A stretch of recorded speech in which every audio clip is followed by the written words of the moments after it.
Hello সবাইকে, সবাই কেমন আছো? আশা করি সবাই খুব ভালো আছো, আমরাও ভালো আছি। তো সবাই খুব ভালো থাকো, এটাই আশা করি।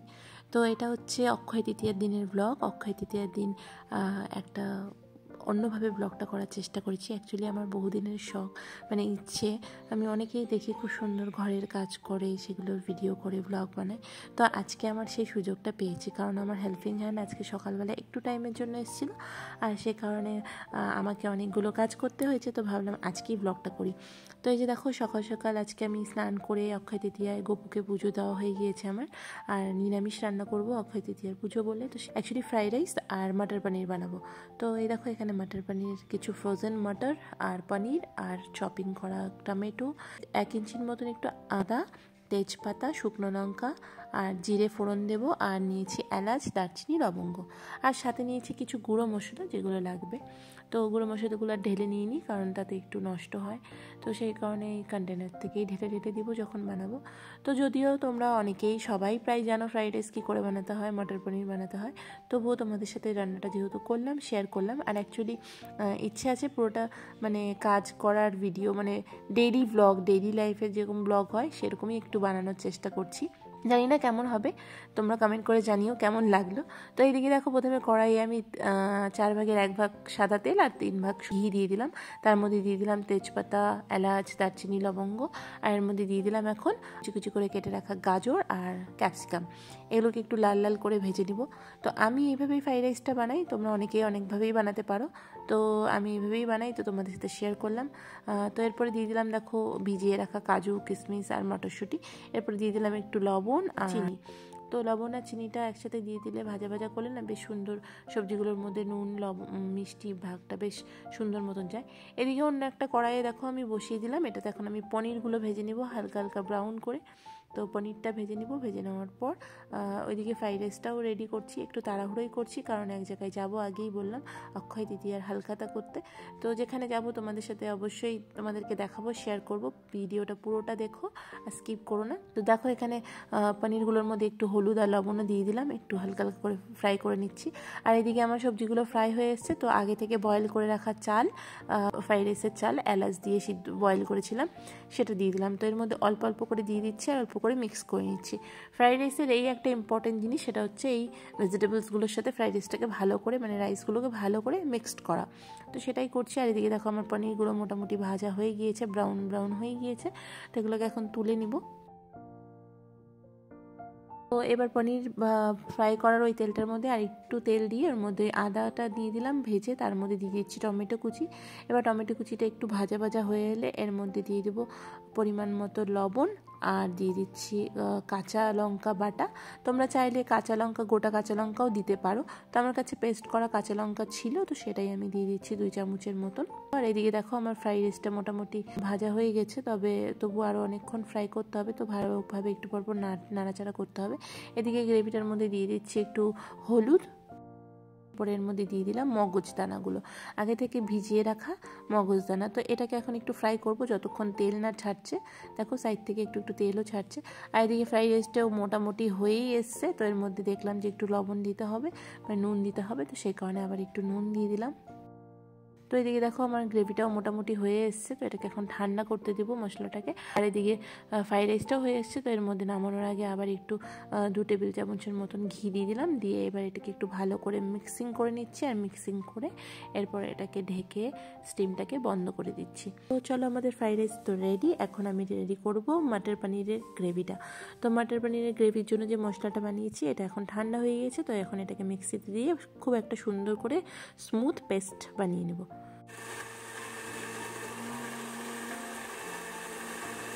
তো এই দেখো, মিক্সারে পেস্ট করার পরে এরকম একটা পেস্ট তৈরি হয়েছে।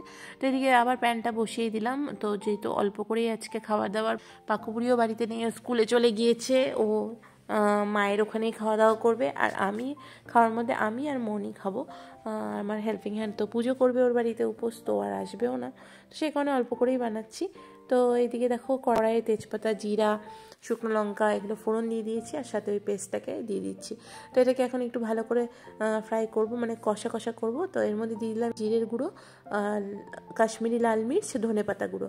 তো এটাকে ভালো করে এখন একটু কষাবো। তো এর মধ্যে দিয়ে দিচ্ছি আবার একটু নুন, এবার এটাকে ভালো করে কষানোর জন্য এর মধ্যে দিয়ে দিচ্ছি ওই মিক্সারটা ধুয়ে জল। তো এটাতে ভালো করে একটু মশলাটা তাহলে কষে যাবে। তো মশলাটা মোটামুটি এইভাবে মিক্সিং করার পর এর মধ্যে দিয়ে দিচ্ছি ফ্রোজেন মটরশুঁটি। চাইলে নর্মাল মটরশুঁটিও দেওয়া যেতে পারে, তো আমার কাছে অনেক দিন ধরে ফ্রোজেন মটরশুঁটি ছিল, তো আমি সেটা দিয়েই বানাচ্ছি। তো মটরশুঁটিটা আগে থেকে দিয়ে দিলে মটরশুঁটিটা একটু ভালো মতন সেদ্ধ হবে। তো এর মধ্যে আমি আবার প্রয়োজন অনুযায়ী একটু গ্রেভি দিয়ে দিলাম। তো এর মধ্যে তারপর দিয়ে দিলাম পনিরগুলো। এখন এটাকে একটু ঢাকা দিয়ে কিছুক্ষণের জন্য রাখবো। তো এটা মোটামুটি 10 মিনিটসের মতন ঢাকা দিয়ে নর্মাল স্টিমে রাখবো। ভিডিও করছি আর এইভাবে গুছিয়ে গেছে নিয়ে রান্না করতে আমার বেশ ভালো লাগে। তো ওটা ঢাকা 10 মিনিট ঢাকা থাক, আমি তার মধ্যে এগুলো কিছুটা জিনিস গুছিয়ে নিই, তাহলে একটু কাজটা এগিয়ে যাবে। তো এদিকে দেখো মোটামুটি 10 মিনিটের মতন হয়ে গেছে, গ্রেভিটা মোটামুটি থিকও হয়ে এসছে। তো এর মধ্যে দিয়ে দিলাম গরম মশলা আর একটু মেথি। তো কাস্তুরি মেথি সবসময় দেওয়ার আগে হাত দিয়ে একটু ডলে নিতে হয়। তো এর মধ্যে সাথেও দিয়ে দিলাম আবার একটু ঘি। এবার এটাকে ঢাকা দিয়ে একদম স্টিম বন্ধ করে 10 মিনিটের মতো রেখে দেবো। তো চলো, আমার মোটামুটি রান্না হয়ে গেছে। আর ওইদিকে মন দেখি কি করছে, ও তো স্নান করে গোপুকে আর একবার সেবা দেবে। তো দেখো, এই যে আজকে আমি সকালবেলা আমার ঠাকুরকে এইভাবে পুজো দিয়েছি। আর এই ঠাকুরটা রাধাকৃষ্ণের এই ছবিটা আমার মা বাবারা, আমার পিস্তত দাদা মায়াপুর নবদ্বীপ গিয়েছিল, তো সেখান থেকে মা নিয়ে এসছে। তো এই জন্য ঠাকুরের এখানে এটাকে অ্যাড করে দিয়েছি। তো দেখো, মনের দিকে এখনও পুজো দিতে আসেনি। আর এদিকে আমি সকাল থেকে যে পুজো দিয়ে রেখেছি প্রসাদটা এখনও তাড়াহুড়োর মধ্যে কাউকে দেওয়া হয়নি। তো ভাবলাম প্রসাদটা সবাইকে দিয়েই দিই। প্রসাদটা দিয়ে সবাইকে দিয়ে নিজেও খেয়ে চলে এলাম আবার রান্নাঘরে। এসে রান্না করার বাসনগুলো যেগুলো আছে এগুলো ফটাফট ধুয়ে নিচ্ছি, কারণ এগুলো ধুয়ে না রেখে গেলে কোথাও ঘুরতে গেলেও শান্তি পাবো না। তো যাই হোক, এই কারণে এখন সব বাসনগুলো একটু ধুয়ে নিলাম। আর এগুলোকে এখন গিয়ে দেবো রোদে। আর মশলা টশলার কাজও শেষ, এগুলো সব জায়গা মতন গুছিয়ে নিচ্ছি। এরপরে আমি রান্না করার যে সেলফটা আছে, গ্যাস ওভেন আছে, সব কিছু একবারে পরিষ্কার করে নিব। তো বাসনগুলো সব ধোয়া হয়ে গেছে, এখানে একটু রোদে দেওয়ার জন্য আনলাম যাতে জলটা শুকিয়ে যায়, তারপর গুছিয়ে রাখবো। এদিকে দেখো, আমার হেল্পিং হ্যান্ড সকালবেলা এই কটা বাসন ধুয়ে রেখে গেছে, তো ভাবলাম এগুলোকে গুছিয়ে নিই, একবারে সবগুলো একসাথে ঢুকিয়ে নিব। তো এগুলো সব আমার গোছানো হয়ে গেল। তো এখন ভাবলাম যে না, রান্নাঘরটা মুছে নিই। তো জল লাগিয়ে দিলাম। এদিকে মন তো গপুকে সেবা দিচ্ছে, তো ততক্ষণে একটু স্যালাডও কেটে নিলাম, শশা। তো এখন আমি জলটা ভরতে থাক, খুব আস্তে আস্তে এই কলটা দিয়ে জল পড়ে। তো ভাবলাম যে গ্যাসটা মুছে ফেলি। তো এই যে আমি এইভাবে এখন বাটিতে জল নিয়ে এর মধ্যে লিকুইড সাবান, আমি অনেক সময় শ্যাম্পু দিয়েও করি, তবে আমি দেখেছি লিকুইড সাবানের থেকে শ্যাম্পুটা ভালো হয়। তবে আজকে যেহেতু একটু তাড়াহুড়ো, তো হাতের কাছে সাবানটাই ছিল লিকুইড, সেটা দিয়ে আমি পরিষ্কার করে নিচ্ছি। তো প্রচণ্ড তেল কাস্টে একটা ব্যাপার হয়, সে অল্প রান্না করলেও যা, বেশি রান্না করলেও তা। তো আমি রোজই এইভাবে ক্লিন করি। আর এদিকে দেখো, গ্যাসের চিকগুলো কখন আমি রান্না করেছি ঠান্ডা হয়ে গেছে, কিন্তু আমি না ভুলেই গেছি। আমি ভাবছি কি এখনও গরম আছে, তো ওইভাবে যেভাবে আমি গরম থাকলে নিয়ে যাই সেভাবেই নিয়ে যাচ্ছিলাম। পরে দেখলাম আর এভাবে এটা তো ঠান্ডা হয়ে গেছে। তো যাই হোক, ওগুলো রেখে এলাম। এরপরে এগুলো হাত দিয়ে তুলে নিলাম। আর এখন পুরো গ্যাসের ওপরটা আর কি ক্লিন করে নিব এই সাবান জল দিয়ে। তো যাই হোক, এইভাবেই আমি রোজ গ্যাসটাকেও পরিষ্কার করি। আর সপ্তাহে একদিন করে বার্নারটাকে খুলে নিয়ে পরিষ্কার করি। তো যদিও খুব একটা নোংরা হয় না, কারণ ডেইলি কিছু না যাই রান্না করি তারপরেই গ্যাসটাকে মুছে নিই, সেই কারণে। তো আমার এদিকে মোটামুটি সেলফ, গ্যাস সবই মোছা কমপ্লিট। দেখো, পরিষ্কার একদম চকচক করছে। তো এরপর এখন সিঙ্কটাকে পরিষ্কার করে নেব। বা সিঙ্ক পরিষ্কার করা হয়ে গেলে ফ্লোরটাকে পরিষ্কার করবো। আর এদিকে দেখো, বাইরে কত রোদ, ভাবছি কি করে যাবো এই রোদে, কিন্তু কি করব, যেতে তো হবেই, কারণ না গেলে হবে না। অলরেডি সব ফ্রেন্ডরা ওখানে অলরেডি পৌঁছে গিয়েছে, সবাই 11টা, সাড়ে 11টা থেকে। আর এখন 11:30 অলরেডি বাজে, আমার এখনও কিছুই হয়নি। তো যাই হোক, খুব তাড়াহুড়ো করছি, তাড়াহুড়োর মধ্যেই কাজগুলো করছি, আবার সাথে ভিডিও করছি। অ্যাকচুয়ালি ভিডিওটা না করলেও হতো, কিন্তু এরকম সুযোগ তো সবসময় পাই না। আজকে হেল্পিং হ্যান্ড নেই, তো আমাকে ফ্লোর সবই আজকে ক্লিন করতে হবে নিজেকেই। তো আমি ভাবলাম যে আজকে আমার আমি ডেলি ব্লগ যারা করে তাদেরকে দেখি, সব কাজ করে, ডেলি ব্লগও করে। তো আমি সেটাই দেখতে চাচ্ছিলাম যে কি করে তারা পারে এরকম একা একা সব কিছু করতে। তো সেটাই দেখছিলাম। তো যা দেখলাম, ব্লগিং করা তো খুব কষ্টেরই হয়। আর ব্লগ করে কোনো একটা কাজ করলে অনেকটা সময়ও লাগে, যে এইটা আধা ঘন্টা লাগবে সেটা অন্তত 1 ঘন্টা লেগে যায়। তো যাই হোক, এদিকে দেখো আমার কিচেন রুম ক্লিন হয়ে গেছে। এখন জলটা নিয়ে এলাম, কিচেন রুমের ফ্লোরটাও মুছবো। তো জলের মধ্যে আমি প্রত্যেক দিনই নির্মা আর লাইজল দিয়ে ফ্লোরটাকে মোছার চেষ্টা করি। তো কারণ কিচেন রুমের ফ্লোরটা ভীষণ তেল কাস্টে হয়, তেল তেল ব্যাপার হয়, তেল ছিটে ছিটে আসে। তো আমার ওই তেল ছিটে ছিটে ব্যাপারটা একদমই ভালো লাগে না। তো যাই হোক, যেটা বলছিলাম, তো সেটাই আর কি, ভিডিও সবার দেখি, অনেকেরই দেখি ব্লগ, খুব ভালো লাগে দেখতে। তো সেই কারণে আমি ভাবলাম একদিন আমিও ট্রাই করবো এভাবে কাজ করতে করতে ডেইলি ব্লগের, মানে ডেইলি কাজের ব্লগের ভিডিও। তো আজকে খুব একটা সবগুলো ভিডিও তো করতে পারিনি, তো যতটুকু পেরেছি চেষ্টা করলাম। তো দেখলাম হ্যাঁ প্রচুর সময় লাগে। তো জানি না কেমন হলো ভিডিওটা, তো তোমাদের কেমন লাগলো কমেন্ট করে জানিও। ভালো লাগলে একটু কমেন্ট করে দিও, লাইক করে দিও, শেয়ার করে দিও। আর হ্যাঁ, যারা আমার পেজে বা আমার চ্যানেলে নতুন আছো, প্লিজ আমার চ্যানেলটাকে সাবস্ক্রাইব করে দিও আর পেজটাকে ফলো করে দিও। আর যারা অলরেডি আমার পাশে আছো, এভাবেই পাশে থেকো। তো দেখো আমার মোটামুটি ফ্লোর ক্লিন হয়ে গেছে, আমি ফ্রেশ হয়ে গেছি, আর খাবার দাবারও বেরিয়ে নিয়েছি। এখন আমি আর মন তাড়াতাড়ি খেয়ে নেবো, তারপর ও আমাকে একটু বাস স্টপে ছেড়ে দেবে। তো খাওয়া স্টার্ট করলাম। এবার মনকে জিজ্ঞেস করছিলাম কেমন হয়েছে, ও বললো হ্যাঁ ভালো হয়েছে। তো কখনোই খারাপ বলে না, সবসময় ভালোই বলে, জানি না ভালো হয় কি না। এদিকে আমি এই যে রেডি, একটা সিম্পল কুর্তি পরে নিয়েছি, কিচ্ছু সাজবো না, শুধু একটু লিপস্টিক লাগাবো আর বেরিয়ে পড়বো চটজলদি, কারণ অলরেডি অনেকটাই লেট, প্রায় 12টার মতন বাজে। তো যাই হোক, এই মনের সাথে বেরিয়ে পড়লাম বাইকে করে। আর প্রচণ্ড রোদের তাপ, দেখলেই বুঝতে পারবে ভিডিওটাতে, এত রোদ, মনে হচ্ছিলো আগুনের পাশে দাঁড়িয়ে আছে। আর সেই ফুচকা দেখলে আমার এত লোভ লাগে, কিন্তু নিরামিষ খেতে তো পারবো না আজকেও। তো যাই হোক, বাস স্টপে চলে এসেছি, আমাকে মন নামিয়ে দিয়ে চলে গেছে। আমি এখন দাঁড়িয়েছি রোদে আর ওয়েট করছি গাড়ির জন্য। তো বাস তো আসলো না, উঠে পড়লাম একটা সিটি অটোতে। তো এখন দেখি অটোটা কতক্ষণে পৌঁছায়, অন্তত মিনিমাম করে তো 8 ঘন্টা তো লাগবেই।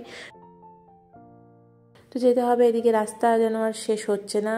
আর আমাদের এই নকশালবাড়ি থেকে যাওয়ার পথে, শিলিগুড়ি হোক, বাগডোগরা হোক, যেদিকেই যাই না কেন, যাওয়ার পথে এই ন্যাচারাল ভিউ, টি গার্ডেন দেখতে কিন্তু বেশ ভালোই লাগে।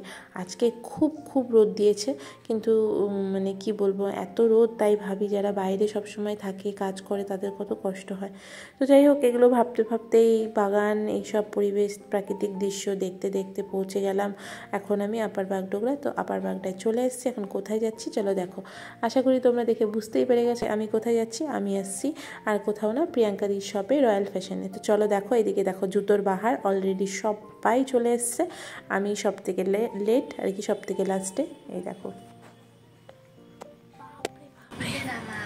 তোরা শুধু বসে আছিস।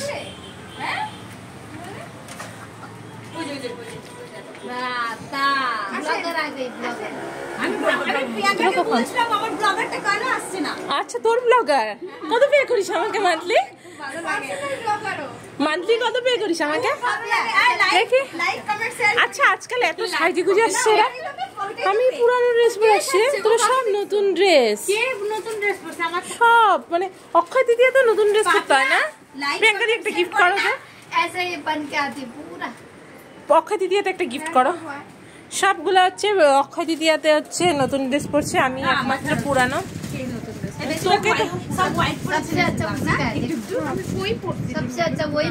এদিকে সঞ্চিতা শপিং, কি রে তুই কত নিস রে? অলরেডি রয়্যাল ফ্যাশন পরে আছিস, দেখলে প্রিয়াঙ্কা দি টোপ দেয়, টোপ দেখে বেকার, তাই না ইন্দ্রাণী বলো? বিজনেস পলিসি, এই যে এই মাল কিনে বিজনেস করতে হলে করতে হয় ভাই। না ঠিক আছে, বেশি বেশি করে বিক্রি করে। আমি চলে আসছি রয়্যাল ফ্যাশনে, বাকি সুন্দর লাগছে, ফ্লাওয়ার, এই ডেকোরেশনটা ভালো লাগছে, তো খুব সুন্দর সাজিয়েছে। আমার ব্যাটারি লো, আমারও ব্যাটারি লো, আমার মোবাইলেরও ব্যাটারি লো, তাও একটু দেখি। তা এই যে আবার তোমাদের আরেকটু সুন্দর করে দেখাই রয়্যাল ফ্যাশন। অনেক মজা করছিলাম সবার সাথে, তো খুব রাগানোর চেষ্টা করছিলাম প্রিয়াঙ্কা দিকে সবাইকে। তো যাই হোক, এটাই আমি করি ওদের সাথে। তো এই দেখো, এখানে সুমন কি সুন্দর বাটারফ্লাই ইয়াররিং পড়ছে, তো আমি ওকে একটু ইয়ার্কি করছিলাম আর ওর ভিডিও নিলাম। তো যাই হোক, এগুলোই করি আমরা সবসময়, দেখা হলে একে অন্যের পেছনে লাগে, আমি বিশেষ করে লাগি, জানি না এটাতে সবার কেমন লাগে কি লাগে, তবে আমার এরকম মজা করতে বেশ ভালো লাগে। তো অলরেডি ওরা অনেকেই কুর্তি টুর্তি কিনে নিয়েছে, আর দিকে ব্লাউজ দেখছে। তো প্রিয়াঙ্কাদির শপে শাড়ি থেকে blouse, kurti, one piece, jeans, top সব কিছুই আছে। তো আজকে তো জাস্ট প্রিয়াঙ্কাদি প্রসাদ খেতে রেখেছে, কিন্তু এত সুন্দর কালেকশন যে তুমি কিছু না নিয়ে থাকতেই পারবে না। তো অলরেডি আমরা মানে এই দেখো, এই দিদি রয়্যাল ফ্যাশনের কালেকশনই অলরেডি পড়ে আছে। তো যাই হোক, আমরা মোটামুটি রয়্যাল ফ্যাশনের ফ্যান হয়ে গেছি। তো তোমরাও যারা নিতে চাও রিজনেবল প্রাইসে সুন্দর সুন্দর kurti, churidar piece, one piece, এই সমস্ত জিনিস, তো আপার বাগডোগরায় রয়্যাল ফ্যাশনে অবশ্যই ভিজিট করো। তো আমি পরে এইসব কুর্তিগুলো দেখছিলাম, তবে এগুলো নিয়ে মানে অন্য দুটো কুর্তি নিয়েছি, একদিন দেখাবো অবশ্যই। তো যাই হোক, চলো তোমরা ব্লগটা দেখে জানিও ব্লগটা কেমন হয়েছে, কমেন্ট করে বলো। ভালো লাগলে একটু লাইক করে দিও, খুব ভালো লাগলে একটু শেয়ার করে দিও। আর ব্লগটাও বেশি কন্টিনিউ করতে পারবো না, কারণ অলরেডি মোবাইল সুইচ অফ হয়ে যাওয়ার অ্যালার্ম দিয়ে দিয়েছে। এই পর্যন্তই ভিডিওটা করেছিলাম, তো তাই শেয়ার করলাম। তো কমেন্ট করে জানিও ভিডিওটা কেমন লাগলো। তো চলো, tata, bye bye, thank you for watching my videos. যারা নিউ আছো প্লিজ সাবস্ক্রাইব করে ফলো করে পাশে থেকো।